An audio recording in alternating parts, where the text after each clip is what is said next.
We all have sensitivities and different levels of sensitivities. Some people are extremely sensitive, and Chazal tell us such a person is almost destined to have a difficult life, because since most people are not attuned, most people are not sensitive about people's sensitivities, or at least many people are not sensitive about people's sensitivities. So the person is going to be hurt often. And the question I'd like to deal with today, and perhaps in the future as well, is we know everything Hashem did is good.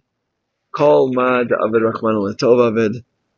We would think, why do we need to have such sensitivities, and what's the point of them, and how can we access the good in them? How can we take the good out of them? So, for sure, we can suggest that a person who is sensitive will certainly be more attuned in many, many areas of serving Hashem. For example, in Chesed,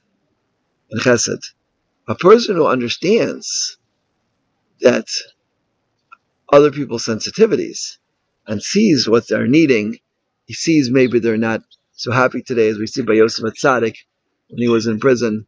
He saw that the prisoners looked sad. He said, "Why are you looking sad today?" He was in tune with their feelings, and he was able to help them and to be more compassionate about their needs. And so too, reminds me of a story, my friend, of Dov Brizek. He was walking down the street, and he saw somebody look very sad, and he asked him perhaps he could help him, and he told him that he was about to commit suicide, and he saved his life. So you see that being a sensitive person, being attuned with other people's feelings and what's going on in their personal lives, as long as you're not being nosy, so it can be a very, very good thing. But that's on the positive side. But what about a sensitive person also is in a great danger, as Chazal tell us, that they could be hurt by somebody else. They get hurt by somebody else because people often speak without taking sufficient time to realize the impact of their words.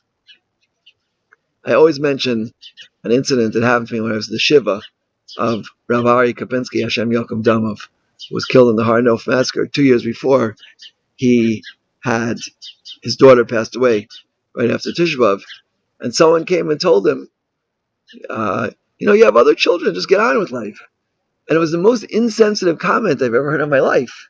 And even a year later, he told me that at that moment he felt he was being shechted alive.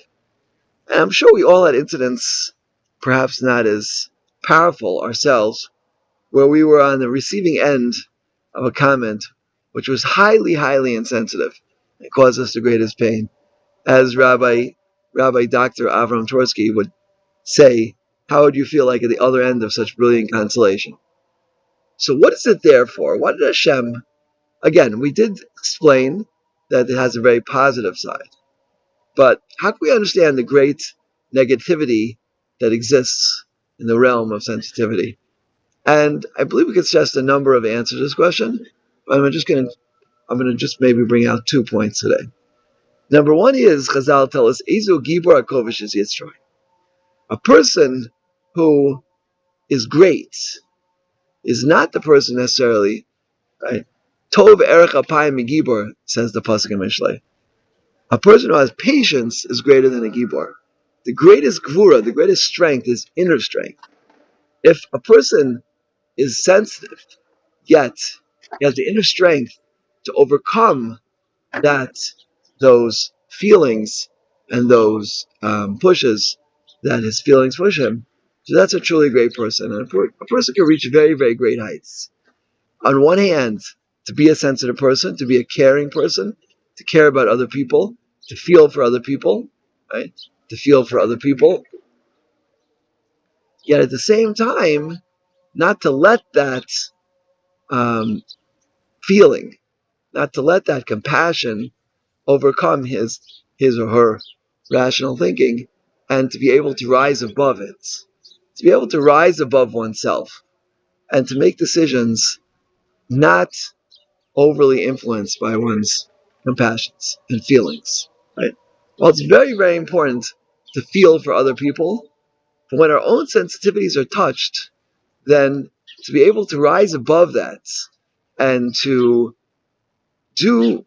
act in a certain way, uh, regardless, or even albeit one's sensitivities, that's a truly great person. And that's what Chazal mean. Ezo Gibra Kovish is Yitzro. Right? It's not limited to one's Yetzer.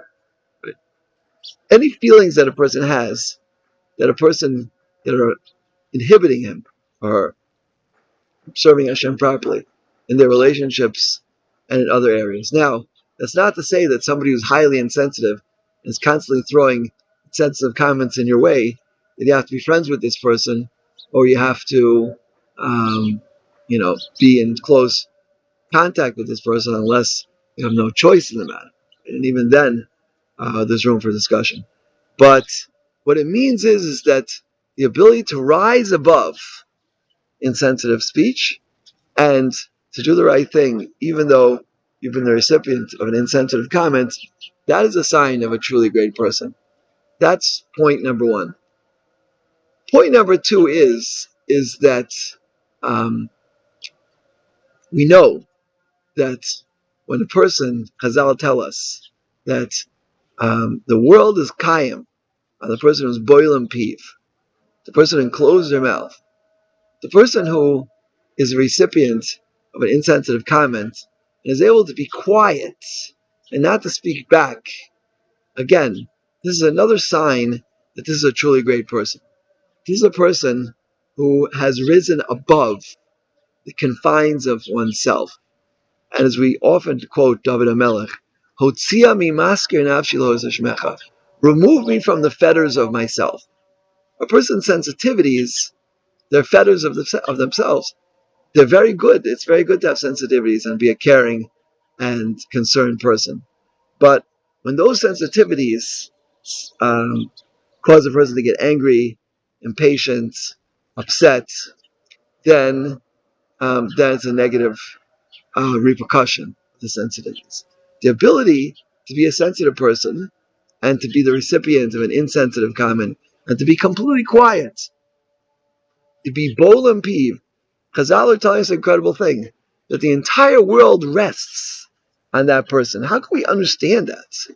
Such a great merit, that the entire world continues to exist because of the person who is bolam piv, who's able to shut his mouth when he's thrown an insensitive comment, and he manages to keep quiet.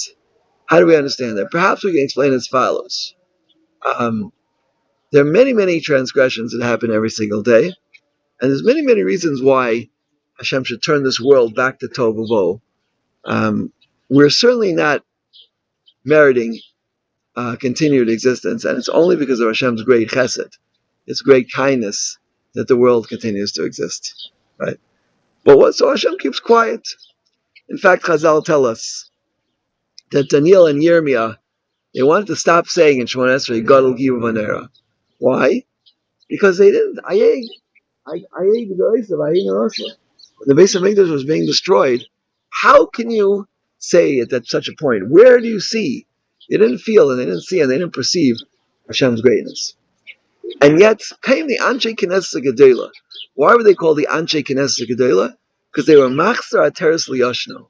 They brought back the crown to the king, as it were. They returned the crown to the king and said, no, that is Hashem's greatness. Hashem's greatness is that He can let the nations of the world destroy His home, His palace, and still let them continue to exist. Because He's above that. He's way above that. Right?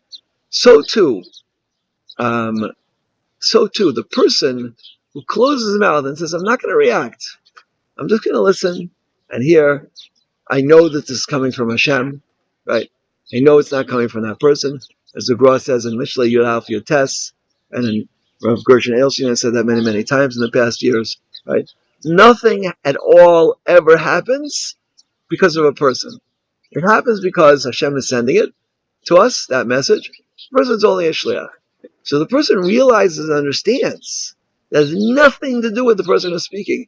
But this is something I must hear either to clean out my averas or to make me a more stronger person, to make me a more resilient person, whatever the reason might be, just to keep quiet. So he's emulating HaKadosh Baruch Hu, and how Hashem continues to let the world exist because of his quiet. So let's all keep this in mind the next time we are the victim of insensitivity. Yeah, just to keep quiet and listen and realize that this is Hashem talking to us, and it's an Asoyan, and to try to figure out what's the Torah response in this situation, and this will make us truly great people. Hashem should help us in this very worthy endeavor. Amen. Kain Tiei Ratzon.